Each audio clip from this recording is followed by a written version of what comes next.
ನಮಸ್ಕಾರ. Banking book YouTube ಚಾನಲ್ಗೆ ನಿಮ್ಮೆಲ್ಲರಿಗೂ ಸ್ವಾಗತ. ನಿನ್ನೆ ದಿವಸ IBPS ವತಿಯಿಂದ ಒಂದು ಅಪ್ಡೇಟ್ ಬಂದಿತ್ತು. RRB 2025 ವೇಕೆನ್ಸಿಯ ರಿಲೇಟೆಡ್ ಆಗಿ ಒಂದು ಅಪ್ಡೇಟ್ ಬಂದಿತ್ತು.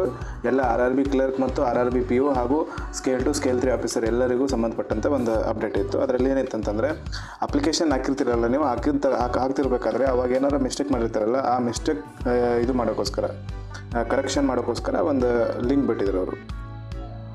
ಅದರ ಬಗ್ಗೆ ಡೀಟೇಲ್ ನೋಡೋಣ ಏನಿದೆ ಅಂತೇಳಿ. CRP RRB ಆವೃತ್ತಿ important notice for the edit window for candidates to modify correct application form ಅಂತೇಳಿ ಕೊಟ್ಟಿರೋದು. ಕ್ಲಿಕ್ ಮಾಡಿ ನೋಡೋಣ ಏನಂತ ಡೀಟೇಲ್ ಆಗಿ ಡಿಸ್ಕಸ್ ಮಾಡೋಣ.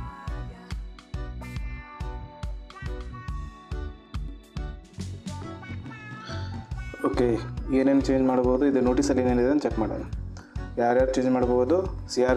CRP RRB ಈ 14th ಆವೃತ್ತಿಯಲ್ಲಿ ಏನೇನು ಪೋಸ್ಟಿಗೆ ಅವರು ಕರೆದಿದ್ದಾರಲ್ಲ, ಆ ಪ್ರತಿಯೊಂದು ಪೋಸ್ಟಿನವರು ಎಡಿಟ್ ಮಾಡ್ಬೋದು. ಆಫೀಸರ್ ಸ್ಕೇಲ್ 1, ಸ್ಕೇಲ್ 2, ಸ್ಕೇಲ್ 3 ಆಗಿರ್ಬೋದು, ಅಥವಾ ಆಫೀಸ್ ಅಸಿಸ್ಟೆಂಟ್, ಇದಕ್ಕೆ ಏನಂತಾರೆ ಕ್ಲರ್ಕ್ ಅಂತ ಕರೀತಾರೆ, ಈ ಪೋಸ್ಟಿನವರು ಕೂಡ ಚೇಂಜ್ ಮಾಡ್ಬೋದು. ಎಡಿಟ್ ವಿಂಡೋ ಸ್ಟಾರ್ಟ್ ಯಾವಾಗ ಆಗುತ್ತೆ? ಎಡಿಟ್ ವಿಂಡೋ ಸ್ಟಾರ್ಟ್ ಆಗೋದು 6th October 2025 ಇಂದ 7th October 2025ವರೆಗೂ ಇರುತ್ತೆ. ಅಂದರೆ 2 ದಿನ ಎಡಿಟ್ ಮಾಡೋಕ್ಕೆ ಆಪ್ಷನ್ ಕೊಟ್ಟಿದ್ದಾರೆ ಅವರು, 6ನೇ ತಾರೀಕು ಮತ್ತು 7ನೇ ತಾರೀಕು 2 ದಿನ. ಕೆಲವೊಂದು ಕಂಡೀಷನ್ಸ್ ಇದ್ದಾವೆ, ಯಾರ್ಯಾರು ಮಾಡಬೇಕು ಅಥವಾ ಯಾರ್ಯಾರು ಮಾಡೋಕ್ಕಾಗಂಗಿಲ್ಲ, ಆಮೇಲೆ ಯಾವ್ಯಾವ ಡಾಟಾ ಎಡಿಟ್ ಮಾಡ್ಬೋದು ಅಂತೇಳಿ. ಫಸ್ಟ್ ಕಂಡೀಷನ್ ಓದೋಣ, ಏನೈತೆ, only those candidate will be allowed to make correction in the application form who have successfully submitted their completed online application forms. ಕಂಪ್ಲೀಟಾಗಿ ಆನ್ಲೈನ್ ಅಪ್ಲಿಕೇಶನ್ ಫಿಲ್ ಮಾಡಿ ಅವ್ರು ಸಬ್ಮಿಟ್ ಮಾಡಿರೋ ವ್ಯಕ್ತಿ ಮತ್ತು ಅವ್ರಿಗೆ ಅಲಾಂಗ್ ವಿತ್ ದ ಪೇಮೆಂಟ್, ಅವ್ರು ಪೇಮೆಂಟ್ ಮಾಡಿರಬೇಕು. ಪೂರ್ತಿ ಕಂಪ್ಲೀಟಾಗಿ ಅಪ್ಲಿಕೇಶನ್ ಫಿಲ್ ಮಾಡಿ ಅದ್ರ ಜೊತೆ ಪೇಮೆಂಟ್ ಮಾಡಿರ್ತಾರಲ್ಲ, ಅಂಥ ಕ್ಯಾಂಡಿಡೇಟ್ಗಳಿಗೆ ಮಾತ್ರ ಈ ಎಡಿಟ್ ವಿಂಡೋ ಓಪನ್ ಆಗುತ್ತೆ, ಎಡಿಟ್ ಮಾಡೋ ಆಪ್ಷನ್ ಇರುತ್ತೆ. ಅದು ಪೇಮೆಂಟ್ ಮಾಡದೆ ಜಸ್ಟ್ ಅಪ್ಲಿಕೇಶನ್ ಆಗಿಬಿಟ್ಟಿರ್ತಾರಲ್ಲ, ಅಂಥ ಕ್ಯಾಂಡಿಡೇಟ್ಗಳಿಗೆ ಯಾವಾಗ ಅವಕಾಶ ಇರೋಂಗಿಲ್ಲ. ಅಪ್ಲಿಕೇಶನ್ ಅವ್ರು ತೊಗೊಂಡೇ ಇರೋಂಗಿಲ್ಲ, ಅದು ಸಬ್ಮಿಟ್ ಆಗಿರೋದೇ ಇಲ್ಲ ಅಪ್ಲಿಕೇಶನ್, ಅದು ಆವಾಗಲೇ ರಿಸಲ್ಟ್ ಆಗಿಬಿಟ್ಟಿರುತ್ತೆ ಅಪ್ಲಿಕೇಶನ್. ಓಕೆ, ನೆಕ್ಸ್ಟ್ ಏನೈತೆ, a candidate will be allowed to correct and resubmit the modified and corrected application only once during the edit window to modify. ಈ edit window to modify open ಆದ ತಕ್ಷಣ ನೀವು ಏನು ಮಾಡ್ತೀರಾ, 6ನೇ ತಾರೀಕಿದೆ ಅಂತ ಅಂದ್ಕೊಳ್ಳೋಣ, 6ನೇ ತಾರೀಕು edit ಮಾಡ್ತೀರಾ, ನಿಮ್ಮ ಅಪ್ಲಿಕೇಶನ್ ಎಡಿಟ್ ಮಾಡ್ತೀರಾ, ಮತ್ತೆ ಮಿಸ್ಟೇಕ್ ಅನಿಸಿ ಇನ್ನೊಂದು 7ನೇ ತಾರೀಕು ಎಡಿಟ್ ಮಾಡೋಕೆ ಹೋಗ್ತೀರಾ, ಆವಾಗ ಅದು ಓಪನ್ ಆಗಂಗಿಲ್ಲ. 7ನೇ ತಾರೀಕು ಏನಾಗಂಗಿಲ್ಲ, ಓಪನ್ ಆಗೋದಿಲ್ಲ. 6ನೇ ತಾರೀಕು ಏನು ಎಡಿಟ್ ಮಾಡಿರ್ತಾರಲ್ಲ, ಅದು 7ನೇ ತಾರೀಕು ವಾಪಸ್ ಓಪನ್ ಆಗಿಲ್ಲ. ಇದರ ಮೀನಿಂಗ್ ಏನು, ನೀವು ಎಡಿಟ್ ವಿಂಡೋ ಓಪನ್ ಆದ ತಕ್ಷಣ ಒಂದೇ ಸತಿ ನಿಮಗೆ ಚಾನ್ಸ್ ಕೊಟ್ಟಿದ್ದಾರೆ ಅವರು, ಒಂದು ಸತಿ ಮಾತ್ರ ಅದನ್ನು ಎಡಿಟ್ ಮಾಡ್ಬೋದು ನೀವು ನಿಮ್ಮ ಅಪ್ಲಿಕೇಶನನ್ನು.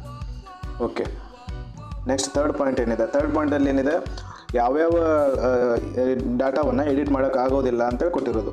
Data submitted by the candidates ಇಂದ ಒರಿಜಿನಲ್ ಅಪ್ಲಿಕೇಶನ್ ಹಾಕುವಾಗ ಯಾವ ಡಾಟಾ ಸಬ್ಮಿಟ್ ಮಾಡಿರ್ತೀರ, ನೇಮ್ ಅಂತ ಸಬ್ಮಿಟ್ ಮಾಡಿರ್ತೀರ, email ID, mobile number, state ಅಥವಾ UT, ಆಮೇಲೆ ನೀವು ಯಾವ ಸ್ಟೇಟ್ಗೆ ಅಪ್ಲೈ ಮಾಡಿರ್ತಾರಲ್ಲ ಆ ಸ್ಟೇಟ್, ಇವೆಲ್ಲ ಸಬ್ಮಿಟ್ ಮಾಡಿರ್ತೀರ.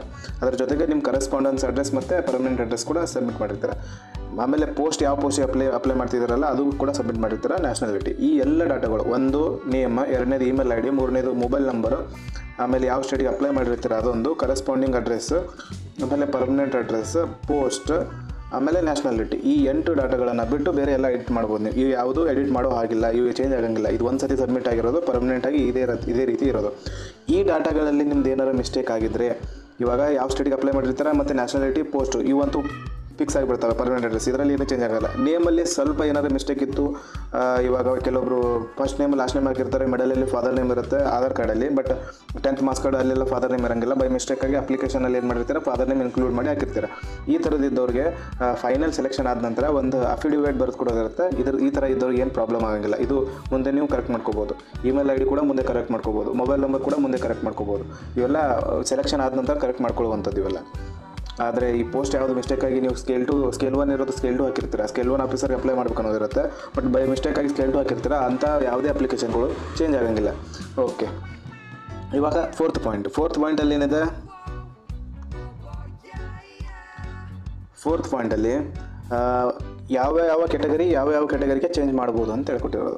ಇವಾಗ ಕ್ಯಾಟಗರಿ ಮಿಸ್ಟೇಕಾಗಿ ಬೇರೆ ಹಾಕಿ, ಇವಾಗ ನಾವು ಒರಿಜಿನಲ್ ಕ್ಯಾಟಗರಿಗೆ ವಾಪಸ್ ಆಗಬೇಕಂತ ಅಂದ್ಕೊಂಡ್ರೆ ಯಾವ ಕ್ಯಾಟಗರಿಗೆ ಚೇಂಜ್ ಮಾಡ್ಬೋದು ಅಂತೇಳಿ, ಇಲ್ಲಿ ಅರ್ಲಿಯರ್ ಕ್ಯಾಟಗರಿ ನೀವೇನು ಹಾಕಿರ್ತೀರಾ ಅಂತೇಳಿ ಕೊಟ್ಟಿರೋದು. ಈ ಕಡೆ ಯಾವ ಕ್ಯಾಟಗರಿಗೆ ಚೇಂಜ್ ಮಾಡ್ಬೋದು ಅಂತೇಳಿ ಕೊಟ್ಟಿರೋದು. ಈ ಕಡೆ ಫಸ್ಟ್ ಏನೈತೆ, ಇನ್ ಕೇಸ್ SC ಕ್ಯಾಂಡಿಡೇಟ್ ಇದ್ದಾನೆ, ಅವ ಬೈ ಮಿಸ್ಟೇಕಾಗಿ ST ಹಾಕಿದ್ದಾನೆ, ಅಂಥ ವ್ಯಕ್ತಿ ವಾಪಸ್ ಅದನ್ನು ಚೇಂಜ್ ಮಾಡ್ಕೋಬೋದು. ಈ 3 ಕ್ಯಾಟಗರಿಯವರು ವಾಪಸ್ ಈ 3 ಕ್ಯಾಟಗರಿಯಲ್ಲಿ ಚೇಂಜ್ ಮಾಡ್ಕೋಬೋದು, ಬೇರೆ ಕ್ಯಾಟಗರಿಗೆ ಹೋಗುವಾಗಿಲ್ಲ. ಈಗ SC ಕ್ಯಾಂಡಿಡೇಟ್ ಇದ್ದಾನೆ, ಅವ ಜನರಲ್ಗೆ ಹೋಗ್ತಾನೆ ಅಂತಂದರೆ, ಬೈ ಮಿಸ್ಟೇಕಾಗಿ ಜನರಲ್ ಕ್ಯಾಂಡಿಡೇಟ್ ಇದ್ದಾನೆ, ಜನರಲ್ ಕ್ಯಾಂಡಿಡೇಟ್ ಏನು ಮಾಡಿರ್ತಾನೆ, ಬೈ ಮಿಸ್ಟೇಕಾಗಿ SC ಹಾಕಿರ್ತಾನೆ.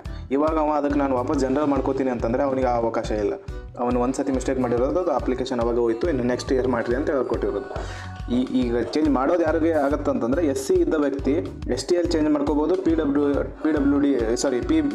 ಬಿ ಡಿಯಲ್ಲಿ ಚೇಂಜ್ ಮಾಡ್ಕೋಬೋದು, ಅಥವಾ ಎಸ್ ಟಿ ಇದ್ದ ವ್ಯಕ್ತಿ ಎಸ್ ಸಿ ಅಥವಾ ಪಿ ಡಬ್ಲ್ಯೂ ಡಿಯಲ್ಲಿ ಚೇಂಜ್ ಮಾಡ್ಕೋಬೋದು, ಅಥವಾ ಪಿ ಡಬ್ಲ್ಯೂ ಬಿ ಡಿಯಿಂದ ವ್ಯಕ್ತಿ ಎಸ್ ಸಿ ಅಥವಾ ಎಸ್ ಟಿದಲ್ಲಿ ಚೇಂಜ್ ಮಾಡ್ಕೋಬೋದು. ಇದೊಂದು ಅರ್ಥ ಆಯ್ತು ಅನ್ಕೋತೀನಿ. ನೆಕ್ಸ್ಟ್ ಎರಡನೇ ಪಾಯಿಂಟಲ್ಲಿ ಏನಾಯ್ತು, ಜನರಲ್ದವ್ರಿಗೆ ಯಾವ್ಯಾವ ಆಪ್ಷನ್ ಇದೆ.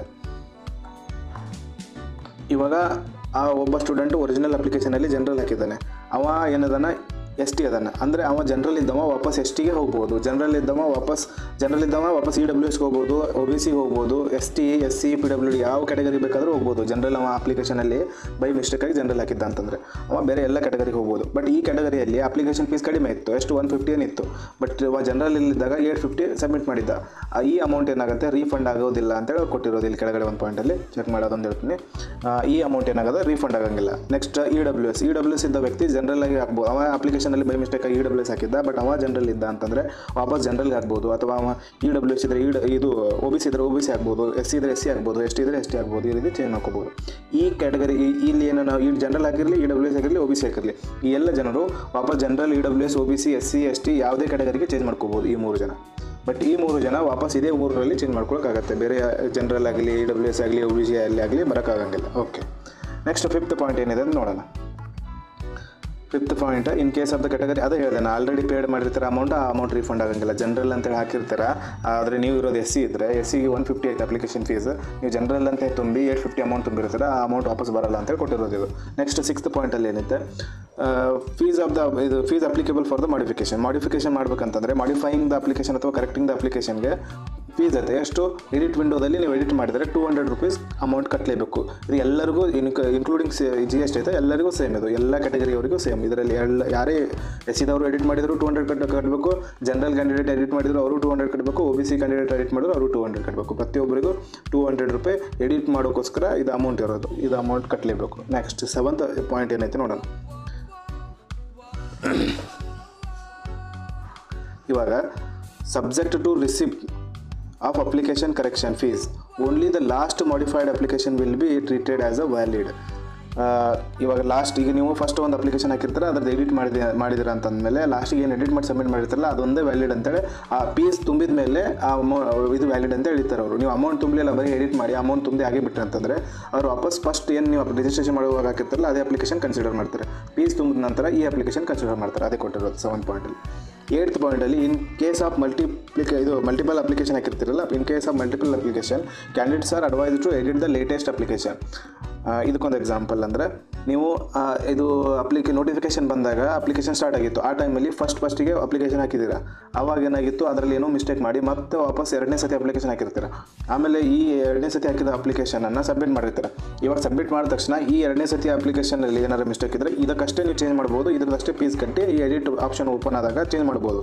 ಬೈ ಮಿಸ್ಟೇಕಾಗಿ ನೀವು ಇದ್ರ ಬದಲಿ ಇದ್ರದ್ದು ಕೂಡ ನಿಮ್ಮಲ್ಲಿ ಡಾಟಾ ಇರುತ್ತೆ, ರಿಜಿಸ್ಟ್ರೇಷನ್ ಐ ಡಿ ಅಥವಾ ಪಾಸ್ವರ್ಡ್ ಇರುತ್ತೆ, ಇದಕ್ಕೆ ಲಾಗಿನ್ ಆಗೋ ಬದಲು ಇದಕ್ಕೆ ಲಾಗಿನ್ ಆಗಿ ಇದ್ರ ಬಗ್ಗೆ ಎಲ್ಲ ಎಡಿಟ್ ಮಾಡಿ ಇದರದ ಅಮೌಂಟ್ ಕಟ್ಟಿದರೆ ಅವಾಗ ಏನಾಗುತ್ತೆ, ಇವೆರಡು ಅಪ್ಲಿಕೇಶನ್ ಕ್ಯಾನ್ಸಲ್ ಆಗಿಬಿಡ್ತವೆ. ಎರಡು ಅಪ್ಲಿಕೇಶನ್ ಕ್ಯಾನ್ಸಲ್ ಆಗಿಬಿಡ್ತವೆ. ನಿಮ್ಮದು ಇವಾಗ ಈ 2ನೇ ಅಪ್ಲಿಕೇಶನ್ ಹಾಕಿದ್ರೆ ಅಂತಂದಮೇಲೆ 1ನೇ ಅಪ್ಲಿಕೇಶನ್ ಕ್ಯಾನ್ಸಲ್ ಆಗಿದೆ ಅಂತಲೇ ಅರ್ಥ. ಬಟ್ ನೀವು ಬೈ ಮಿಸ್ಟೇಕಾಗಿ ವಾಪಸ್ ಇದನ್ನೇ ಎಡಿಟ್ ಮಾಡಿದ್ರೆ ಎಡಿಟ್ ವಿಂಡೋ ಆಪ್ಷನಲ್ಲಿ ಇದು ಎರಡೂ ಕೂಡ ಕ್ಯಾನ್ಸಲ್ ಆಗಿಬಿಡ್ತವೆ. ಅದೇ ಕೊಟ್ಟಿರೋದಲ್ಲಿ 9th ಪಾಯಿಂಟ್. ಇದು 8th ಪಾಯಿಂಟಲ್ಲಿ. 9th ಪಾಯಿಂಟಲ್ಲಿ ಏನೈತೆ,